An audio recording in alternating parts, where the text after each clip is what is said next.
Two trailer park girls go round the outside, round the outside, round the outside. Hey, welcome to Log Jam. It's week 1 of the fantasy football season. I'm Darren Adams, and this is Tom Bruyere. Welcome to the pod. Tonight's episode, we're going to feature the week that was, talk about the happenings around the league. We're going to do some recap and reaction to the games that happened.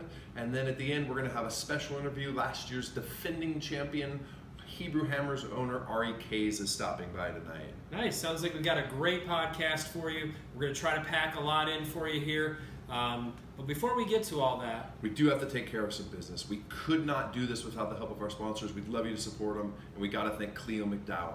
McDowell's in Queens Boulevard. You know about the 2-beef patty, special sauce, lettuce, cheese, pickles, onions on the bun that doesn't have sesame seeds, but now featuring a salad bar. just tell me the address. Tell me the address. I'm telling the address. 2432 Queens Boulevard. Check them out, McDowell's. Tell them Tom sent you. Absolutely. All right, let's get to the week, Darren. Quite a week in the League of Gentlemen. Well, everybody's excited for week 1, right? You've gone through your fantasy draft, you've done your homework, you picked your guys, you missed a couple, you made some additions to try to fill those that you didn't get.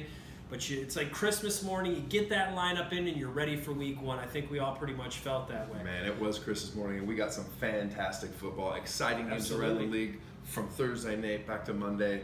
Some close games. Our league did have a couple of blowouts. Yeah, had a couple blowouts. Most of them were actually blowouts. There was also some historic high scores. It turned out to be a great week. And it turns out Benner might not be the worst team in the league. Probably still is. Shot of the week, Class Azul. I have a feeling this is going to be a better theme for quite a while. But Shot of the week brought to you by Class Azul. Again, not just a sponsor, it literally is Tom and I's favorite tequila.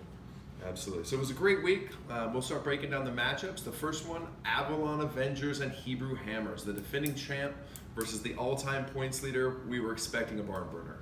Yeah, I thought this was going to be, game of the week for sure. When I saw the line, Ari was favored by 2.5. Ari had some, obviously has Alvin Kamara. He just had some weapons there. There were some questions with those younger running backs and just how things would work out for him.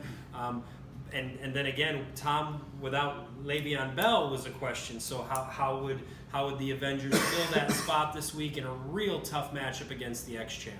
Yeah, that Le'Veon Bell news was tough to swallow midweek.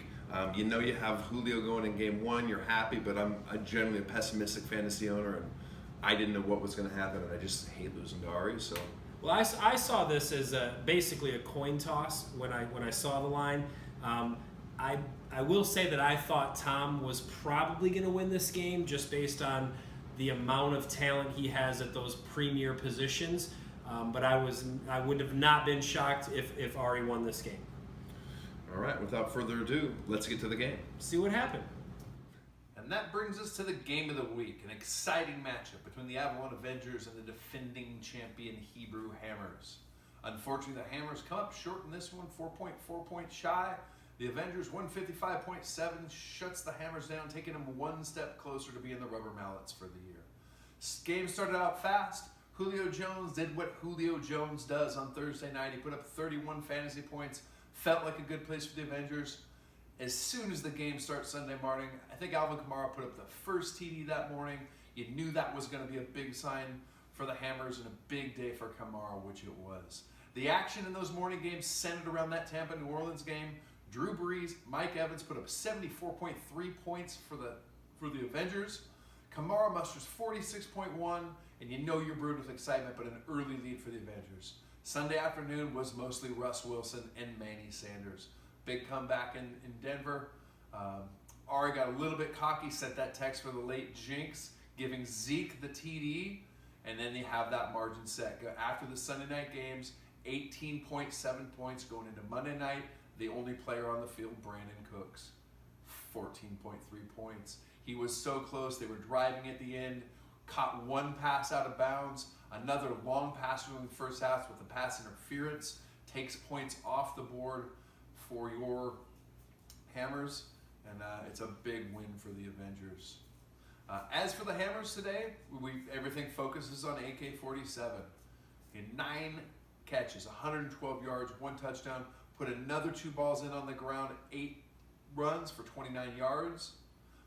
I thought AK-7 was going to kill me, but as they say, guns don't kill people. I kill people with guns.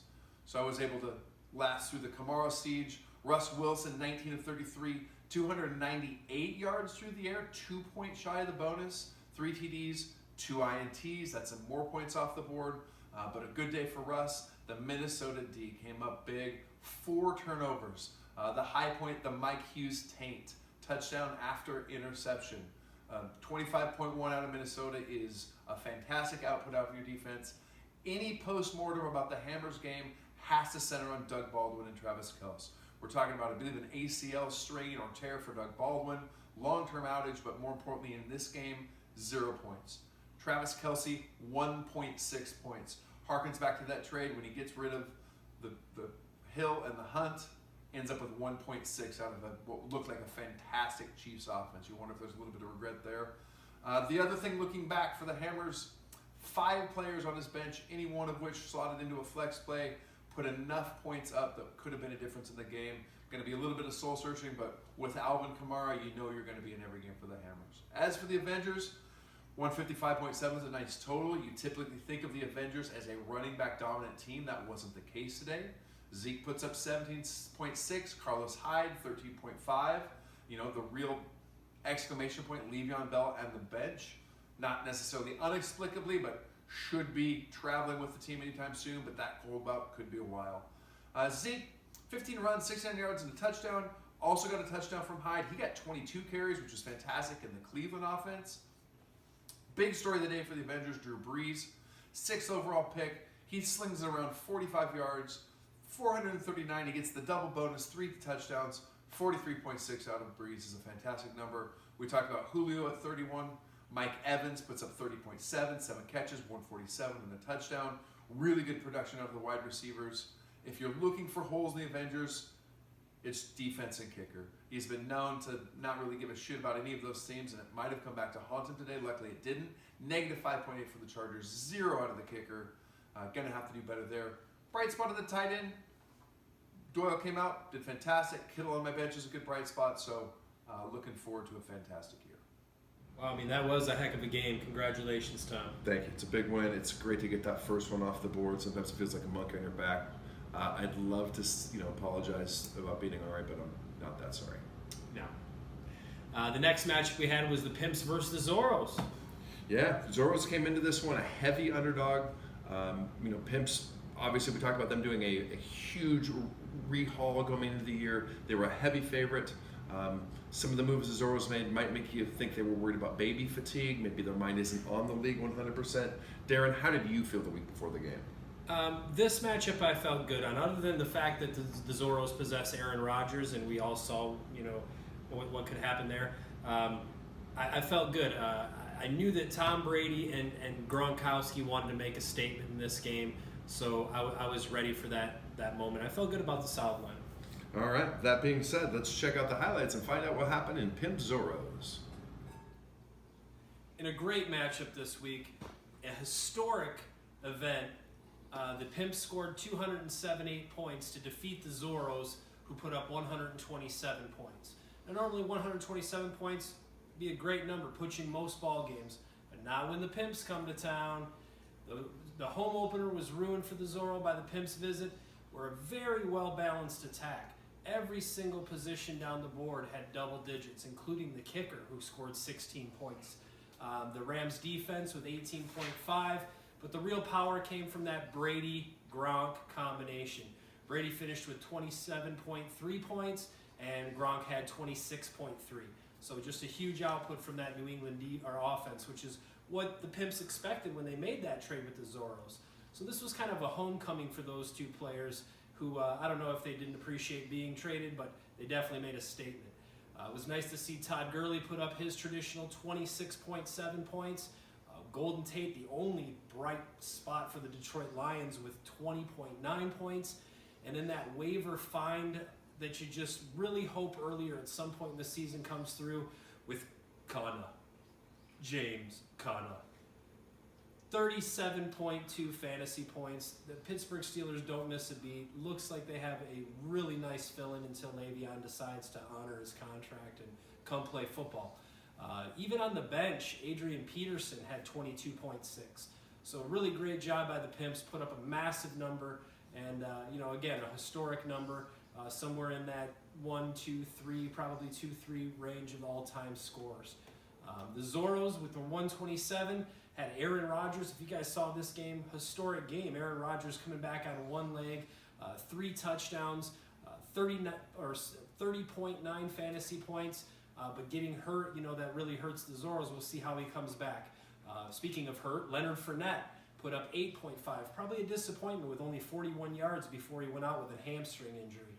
So we'll have to see how that works out for the Zorros moving forward. Antonio Brown, the staple of that offense, there for the Zorros with 24.3 fantasy points, 9 catches, 93 yards, and of course that traditional touchdown. But again, the injury bug with Greg Olsen, his tight end, ends on crutches, 5.3 fantasy points before he died. Randall Cobb being the other guy there in his flex spot, who of course paired with Aaron Rodgers in that huge 75-yard touchdown catch at the end of the game, had 9 catches for 142 yards, and of course that touchdown. So a really nice output, just wasn't enough this time to beat the Pimps. But next week the Zorros get a chance to ruin the Furies home opener there in Chile, Ohio, when they take their 0-1 record to meet the 0-1 Fury. As far as the Pimps, their home opener will be against the Young and Confused coming to town at 1-0. Pimps 1-0, be a nice matchup.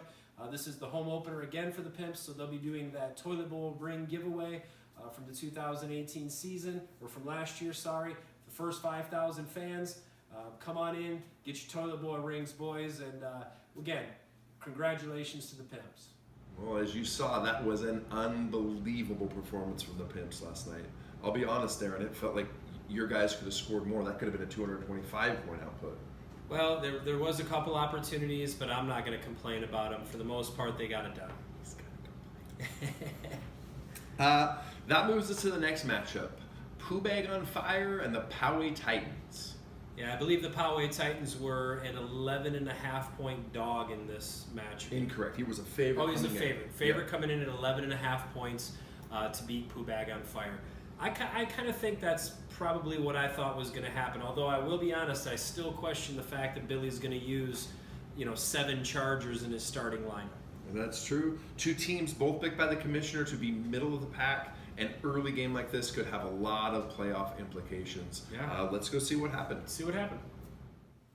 In another exciting matchup in Week 1 of the League of Gentlemen Fantasy Football, the Pooh Bag on Fire took on the Poway Titans.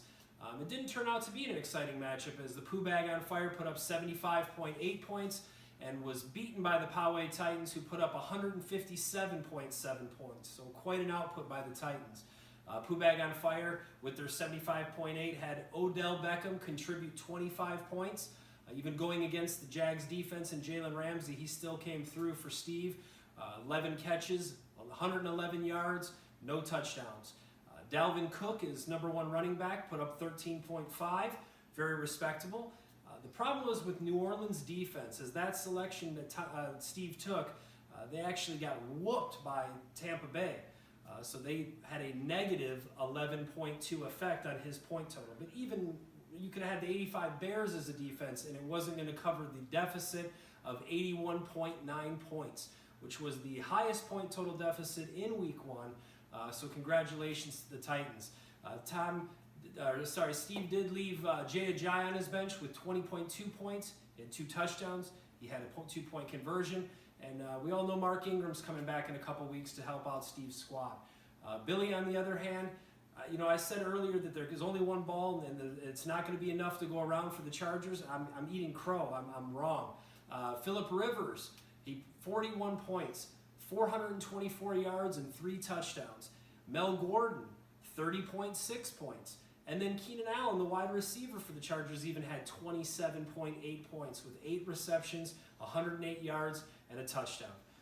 For goodness sakes, he could have played his 4th Charger, the backup running back, Austin Eckler, who on his bench had 23.6 points. So this was a Charger fiesta for Billy. I'm sorry, I was wrong. Play them all every week. They look like a machine. Kenny Stills on your bench with 29.6 points could be a nice find there. So maybe moving forward, even looking at something like that. But again, with the 157.7 points that the Poway Titans put up, They defeat Pooh Bag in week 1. They go to 1-0. They're visiting Daddy next week in a 1-0 versus 1-0 matchup. While on the other end, Pooh Bag is going to be 0-1 facing those Hammers who are 0-1. Well, that was a regular ass whooping. Yes, it was. Titans came out and put up a good score. Pooh Bag didn't even show up. We'll probably have to check with Ari later to see if that 75.8 output from Pooh Bag is worthy of a fine or not. Yeah, the next matchup is going to be the Cardinal Sin taking on Who's Your Daddy. Who's Your Daddy was a 11.5 point favorite in this game, probably due to the fact that Saquon Barkley's hyped. And overall, like I said before, I thought he had a great draft. And I for sure thought that this was going to be a Who's Your Daddy game. I wasn't quite as sure. I mean, Who's Your Daddy is probably one of the top 3-4 teams in the league, you have to think, going in. But Cardinal Sin has been, through the years, a good playoff contender. Thought he had a pretty good draft. I don't know. I was on the fence on this one. Well, let's see how it went. In this week's matchup, the Cardinal Sin travel into Who's Your Daddy, and they take what we call an altar boy ass whooping. His daddy takes revenge on the Cardinal 174 to 110. Big story for Who's Your Daddy. Michael Thomas comes out early with the Baltimore D. It was never a close game in those early games. Michael Thomas puts up 41 fantasy points. He catches 16 balls on 17 targets, 180 yards, 1 touchdown. Was really the star of the show. Can't go without title out Saquon Barkley making his NFL debut. Puts up a fantastic 23.8 points. That's all that you can expect out of Saquon. He did get that 1 run. We'll see if that's an anomaly, something that they can pick up. But 18 for 106 and 1, 2 catches, 22 yards. Fantastic for the rookie. Keeping tabs on that Todd Gurley trade. Just 2.9 points shy of the projected number 1 Gurley. So great for Saquon. We'll also talk about that Baltimore D. They really beat up on Buffalo today. 3 points allowed, 153 yards, 2 interceptions. They were just stifling. There was nothing Buffalo could do. We don't know if that's going to portend for how good Baltimore is or how historically bad Buffalo might be. As for the rest of the Rockers, for Delanie Walker, not that great. A little bit of injury news, but you've got Jordan Reed's 14.8 points right on the bench coming back. Could be a good year for Who's Your Daddy. As we turn to the Sin, not a fantastic day. I mean, you start with the really bad spot with Sean McCoy. Maybe the allegations are weighing heavily on him. 7 rushes, 22 yards against that Baltimore D. 1 catch, -1 yard. Really, all 3 of the running backs for Cardinal Sin amassed 23.5 points, and that wasn't even enough to match Saquon Barkley's 23.8. It was a disaster from the start. In fact, Dez Bryant shows up on his playlist. His 0 points, 0.3 points more than LeGarrette Blount on the bench, only 0.7 points less than Fat Rob Kelly. He was only 5.3 points behind both tight ends, Jimmy Graham and Trey Burton, to match 5.3 points.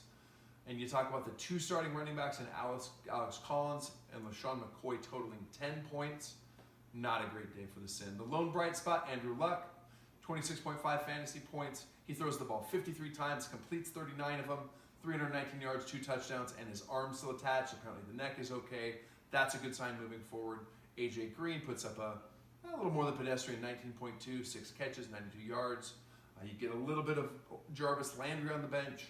I don't see much else for the Sin. This was really a rout. It was the 2nd highest points of the day, that 174.9. Also, unbelievably, only the 2nd largest margin of victory as a 64.9 margin. Big day for the win. Congratulations on Tom going 1-0. Well, Daddy, congratulations on that whooping. Sin, I'm sure you'll put it together, and we'll see you again here week 2. And that brings us to our final matchup, the Finter's Fury versus Young and Confused. Young and Confused came in as a 3.5 point favorite. What do you think about that line? I thought the line was pretty fair, but I also think that Young and Confused has an electric team. I think this is a playoff team. I expected them to win by maybe double, triple that. I, on the other hand, saw Young as a 3.5 point favorite and went and bet my mortgage he was going to win this game. I thought that was a little bit low out of the Vegas folks. Well, let's see how it went.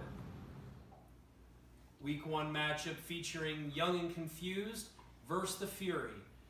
This was a great matchup. Young and Confused came out and put up 134.9 points and defeated the Fury, who scored 117.9. The big factor here for the Young and Confused was Tyreek Hill. If you watched highlights this week, you saw Tyreek Hill. He had 49.1 fantasy points for Young and Confused. 7 grabs, 169 yards, and 3 scores, including that punt return. He also had Juju Smith-Schuster put up 19.9 points in that Pittsburgh offense over the Cleveland, the tie in the Cleveland game. He had 5 grabs for 119 yards. Jacksonville's defense was exactly what he thought when he drafted him as the first defense. 15.2 points. They had a touchdown. They had an interception, a fumble recovery. They played great. Devontae Freeman might be a low point for him. He only scored 8 points. He had 36 yards, but then he got hurt. So we have to worry a little bit about that starting running back there for the Young and Confused. Kareem Hunt, also kind of a down point, only 4.9 points. And in an offense that scored that many points, figure Kareem Hunt would have been a little more involved, but I guess all the points went to Tyreek Hill, so Young and Confused will take it with that win. On his bench, really nice to have Tevin Coleman there. When you have an injury like the Devontae Freeman, he's got the guy, the handcuff, or now the full-time guy that's going to get those carries. Kenny Galladay, another really nice bench guy with 21.4 points. He had 7 grabs for 114, so rounded out the Young and Confused in their win. For the Fury, there were some bright spots. Joe Mixon with 25.9 points. He had 5 catches, 95 yards rushing, and a touchdown. Looks good moving forward. Really looks like a workhorse there. Dion Lewis, 22 points, 75 yards rushing, and got in the end zone. DeAndre Hopkins, 15.4. Maybe you want a little more out of them, but I think that's coming in the future, maybe when they don't see that Patriot defense. The Tennessee defense, however, was a big play for him with 16.6 points. Really nice out of his defense. So the Fury did a great job. Really savvy move was when he dropped Ben Roethlisberger, who again he drafted twice, and replaced him with Andy Dalton. Now Roethlisberger ended up with 3 interceptions and a fumble. Andy Dalton ended up with 20.5 points. So really savvy move. A move made even savvier, Darren, when you factor in the penalty that would resulted from a little-known league rule, doubling the penalty assessed to a player that gets a turnover that had been drafted twice in that year's draft. Those 4 Roethlisberger turnovers would have resulted in negative 16 points. Not as savvy a move as had he just simply started Pat Mahomes in the first place, but you get my drift. And speaking of Patrick Mahomes, he has him on his bench, and I think it was maybe a wait-and-see process with him, but with 36.3 points in his first audition, great job. So Tyler Lockett, also just somebody I'd like to mention there at 16.9 points on his bench, and with the Doug Baldwin injury, could become a very big player for the Fury. So we see him start to build here. Yeah, it's an early season loss, but we'll see him maybe recover next week when he takes on the Zorros. Both teams 0-1, but the Zorros are really injured, no Aaron Rodgers, so that should be a good game for the Fury. And then the Young and Confused, they move on to play the Pimps. I don't know if that game ever felt quite as close as that scoreline indicates. That was a pretty good win for Young. What a fantastic week it was. Darren, do you have any thoughts on the week? Overall, I thought it was a great week. A lot of points. I really thought there was a lot of high-scoring points and high-scoring individuals, whether it was Alvin Kamara, whether it was Tyreek Hill, whether it was just big points on the board, which is always exciting as a fantasy fan and fantasy owner. Could be something we'd see year long. The NFL, less tackling, spearing penalties. It looks like the offenses are going to be up. That's great for us. Certainly. Another thing I saw, Darren, the disparity level in the League of Gentlemen might be a haves and have-nots kind of year. We'll see what happens on the waiver wire. Yeah, it is a long season. More so than we've seen in the past, I think for so. sure. There's been years where that bog between the 3rd team to the 7th team or whatever it is really tight. I don't know that Whereas that's going to be the this case. week. It feels like there might be 6-ish teams up here and 3 or 4 here, but we'll see how that week plays. 1. Absolutely. All right, time to get to the next portion of the program. We were going to hit. Oh, are we out of? We're unfortunately we're being told that we are out of time. We're not going to get to that Ari K's interview this week. Ari, thank you for hanging out with us and your patience. We promise that we will get to you next week on the pod. Yeah, we'll reschedule that for sure. By the way, for all of you fantasy owners, during the week, next week, week 2, feel free to send myself or Tom clips of your reaction to your fantasy game or how you felt. Maybe like a 20-second clip, 10-second clip, nothing like 2 minutes, but just send them to us. we'll try to get him on the podcast. How I think it's going to happen, how it happened, maybe a reaction to you watching the Should game, be whatever it is. And if you in the League of Gentlemen, those of you that are not in the League of Gentlemen, there's a link right below. You can click and subscribe. That would do us a lot of favor. Please do. Thank you guys for tuning in. It's been an awesome show. Yeah, we'll see you next week, week 2, right? Good luck to all you fantasy owners, and we'll see you after the recap of week 2. So thanks for watching.